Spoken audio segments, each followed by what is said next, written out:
Ionisation energy, या इसको हम आयोनाइजेशन पोटेंशियल भी कहते हैं। आयोनाइजेशन एनर्जी भी आई या अगर आयोनाइजेशन पोटेंशियल सूरत की सूरत में आप उसे लिखते हैं तो फिर आई पी की सूरत में हम इसको लिखते हैं। आयोनाइजेशन एनर्जी किसे कहते हैं? आयोनाइजेशन एनर्जी का से मुराद ये है the minimum amount of energy required to remove electron from valence shell. Shell of an atom to form positive ion। मतलब क्या कि कम से कम तवानाई की वह मकदार जो किसी एटम की बैरूनी मदार में से इलेक्ट्रॉन को हटाने के लिए दरकार हो, इलेक्ट्रॉन को किस चीज के लिए हटाने के लिए दरकार हो, तो इसी कम से कम तवानाई को हम कहते हैं आयोनाइजेशन एनर्जी। और जब इलेक्ट्रॉन इस एटम से निकल जाते हैं तो इसकी ऊपर फिर आ जाता है मस्बत चार्ज आ जाता है। इलेक्ट्रॉन की रिमूव करने को क्या कहते हैं? एटम की आयोनाइजेशन इसको कहते हैं। ताकि एटम की बैरूनी मदार में से इलेक्ट्रॉन को हटाया जाए, दूर किया जाए, तो इसको कहते हैं आयोनाइजेशन। और इसी इलेक्ट्रॉन को दूर करने के लिए, हटाने के लिए तवानाई की जो मकदार दरकार होगी, इसी को फिर हम कहेंगे आयोनाइजेशन ऑफ एनर्जी कहेंगे। मसलन कोई एक एटम है ए, और इस एटम से आप इलेक्ट्रॉन को हटा देना चाहते हैं, इलेक्ट्रॉन को हटा देना चाहते हैं, तो इसको आप तवानाई फराहम करके दे देंगे इसको, तो ये इलेक्ट्रॉन खारिज हो जाए तो इसके ऊपर मस्बत चार्ज आ जाएगा। अब इसी इलेक्ट्रॉन को हम इधर लिखेंगे और इसके लिए कितनी होगी? Plus amount of energy plus delta E, इतने अमाउंट ऑफ एनर्जी ये जज़ब करेगा, जज़ब करेगा। इसी तवानाई को जिसकी दरकार होगी इसको हम जूल और किलो जूल पर मोल में हम इसको नापते हैं। किस सूरत में? जूल में और किलो जूल पर मोल में हम फिर इसी तवानाई को नापते हैं, इसकी पैमाइश करते हैं। मसलन आते हैं सोडियम की तरफ। सोडियम पहले ग्रुप का आंसर है, इसकी बैरूनी मदार में एक इलेक्ट्रॉन है, बैरूनी मदार में एक इलेक्ट्रॉन है। इसी एक इलेक्ट्रॉन को हटाने के लिए जब इसी एक इलेक्ट्रॉन दूर किया जाता है तो इसके ऊपर मस्बत चार्ज आ जाता है और इसी एक इलेक्ट्रॉन को इससे हटा दिया जाता है। अब इसी एक इलेक्ट्रॉन को हटाने के लिए तवानाई की कितनी मकदार दरकार होगी? इसके लिए आयोनाइजेशन एनर्जी की जो मकदार दरकार होगी वो 496 किलो जूल पर मोल अमाउंट ऑफ एनर्जी इसके लिए दरकार होगी। प्लस का मतलब क्या है? प्लस का मतलब ये है कि energy is absorb by the system, is absorb by the system. अब आते हैं मैग्नीशियम की तरफ। मैग्नीशियम सेकंड ग्रुप का आंसर है, इसकी बैरूनी मदार में 2 इलेक्ट्रॉन है। कितने? 2 इलेक्ट्रॉन। अब ऐसा करते हैं कि 2 इलेक्ट्रॉन को नंबर स्टेप वाइज से हटाते हैं। पहले स्टेप में हम इससे एक इलेक्ट्रॉन हटा देंगे तो इसके ऊपर एक इलेक्ट्रॉन तो रह जाएगा और एक मस्बत चार्ज इसके ऊपर आ जाएगा, प्लस ऑफ 1 इलेक्ट्रॉन। इसके लिए कितनी एनर्जी दरकार होगी? इसके लिए जो दरकार होगी एनर्जी की अमाउंट प्लस 738 किलो जूल पर मोल, इतनी एनर्जी इसके लिए दरकार होगी। अब इसके साथ एक इलेक्ट्रॉन और भी है, एक इलेक्ट्रॉन और भी है। अब इस बाकी एक इलेक्ट्रॉन को हटाने के लिए Mg1 और इसके ऊपर प्लस चार्ज ऑलरेडी है।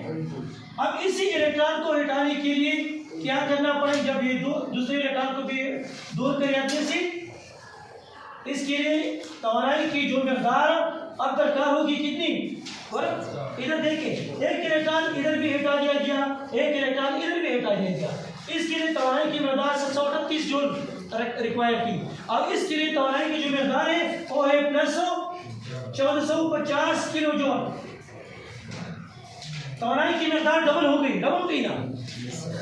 ये क्यों डबल हो गई? तवानाई की मकदार इसलिए डबल हो गई कि ऑलरेडी इसने इलेक्ट्रॉन को जाया कर दिया, तो इसके ऊपर मस्बत चार्ज की तादाद ज्यादा हो गई।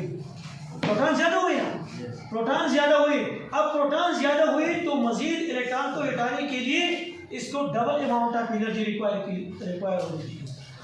तवानाई की एक इलेक्ट्रॉन को हटाने के लिए तवानाई की जो मकदार दरकार होती है, इसको हम क्या कहते हैं? फर्स्ट आयनाइजेशन एनर्जी कहते हैं। क्या कहते हैं इसको?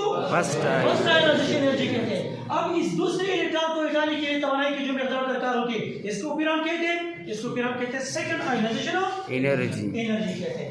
अब ये आयनाइजेशन एनर्जी डिपेंड करता है चंद चीजों पे डिपेंड करता है। इट डिपेंड ऑन नंबर 1, ये डिपेंड करता है एटॉमिक रेडियस पे। एटॉमिक रेडियस पे डिपेंड करता है। ये डिपेंड करता है न्यूक्लियर चार्ज पे। ये डिपेंड करता है शील्डिंग इफेक्ट पे। ये डिपेंड करता है इलेक्ट्रॉनिक कॉन्फ़िगरेशन पे। इलेक्ट्रॉनिक एडीसी वगैरह, ये इन चीजों पे डिपेंड करता है ये आयनाइजेशन एनर्जी। अगर एटॉमिक रेडियस ज्यादा हो तो हमारे पास आयनाइजेशन एनर्जी की मकदार कम होगी। आयनाइजेशन एनर्जी की मकदार कम, क्योंकि एटॉमिक रेडियस जब ज्यादा होती है तो इसे बैरूनी मैदान में से इलेक्ट्रॉन को हटाने के लिए कम तवानाई की दरकार होगी।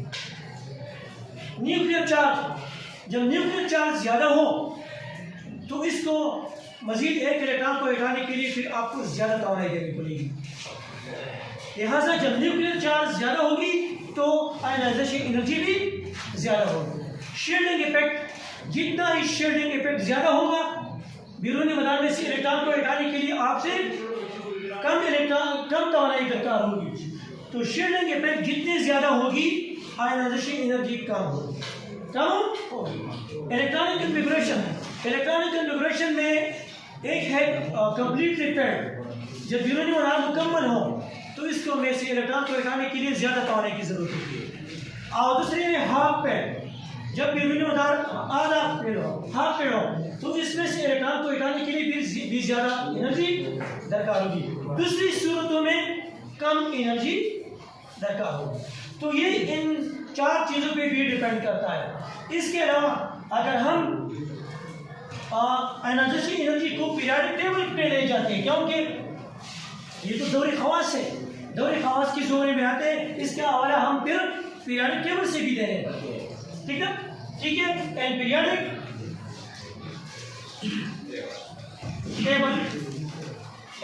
Table we have group and periods.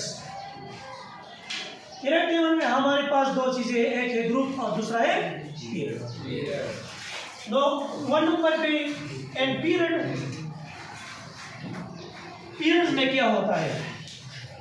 जब हम पीरियड में जाते हैं, लेफ्ट टू राइट जाते हैं, जब हम पीरियड में जाते हैं तो न्यूक्लियर चार्ज में इजाफा हो जाता है। और जब न्यूक्लियर चार्ज में इजाफा होता है तो हमने पहले कहा इसके लिए फिर ज्यादा तवानाई की जरूरत होगी। लिहाजा पीरियड में जाने से, लेफ्ट टू राइट जाने से आयनाइजेशन एनर्जी की मकदार में भी इजाफा होगा। तो पीरियड में आयनाइजेशन एनर्जी की मकदार में इजाफा होगा। आपको पीरियड में जब जाते हैं तो ज्यादा तवानाई आपने देनी पड़ती है, तवानाई की मकदार में फिर इजाफा होगा, क्योंकि वहां के न्यूक्लियर चार्ज में इजाफा होता ही है। दूसरी सूरत में ग्रुप में जब हम जाते हैं, ऊपर से नीचे टॉप टू बॉटम जाते हैं, तो टॉप टू बॉटम जाते हैं तो हमारे पास एटॉमिक रेडियस में इजाफा होता है। और दूसरी सूरत में हम ये शील्डिंग इफेक्ट में भी इजाफा होता है। ये दो चीजें, एटॉमिक रेडियस और शील्डिंग इफेक्ट, ये ग्रुप में इसमें इजाफा होता है। और जब ये दोनों चीजें ग्रुप में इसमें इजाफा होते हैं तो बैरूनी मैदान में जितने भी इलेक्ट्रॉन होते हैं वो मामूली कुव्वत से उनके साथ बंधे हुए होते हैं। उनको हटाने के लिए मामूली तवानाई की ज़रूरत होती है। लिहाजा ग्रुप में आयनाइजेशन एनर्जी की मकदार कम होती है। क्या होती है? कम होती है। यहाँ पे ये तीरनीची की जा रही है। तीरनीची का मतलब क्या है कि आयनाइजेशन एनर्जी की मकदार में कमी वाक़ हो जाती है, इसकी मकदार में कमी हो जाती है। तो पीरियाडिक टेबल में जब हम लेफ्ट टू राइट जाते हैं, पीरियड में जाते हैं, तो आयनाइजेशन एनर्जी की मकदार में ज़्यादती आती है, इंक्रीज आता है। और वजह क्या? न्यूक्लियर चार्ज में इजाफे की वजह से होता है। और जब ग्रुप में हम नीचे की तरफ जाते हैं तो आयनाइजेशन एनर्जी की मकदार में भी कमी आती है। इसकी वजह क्या है?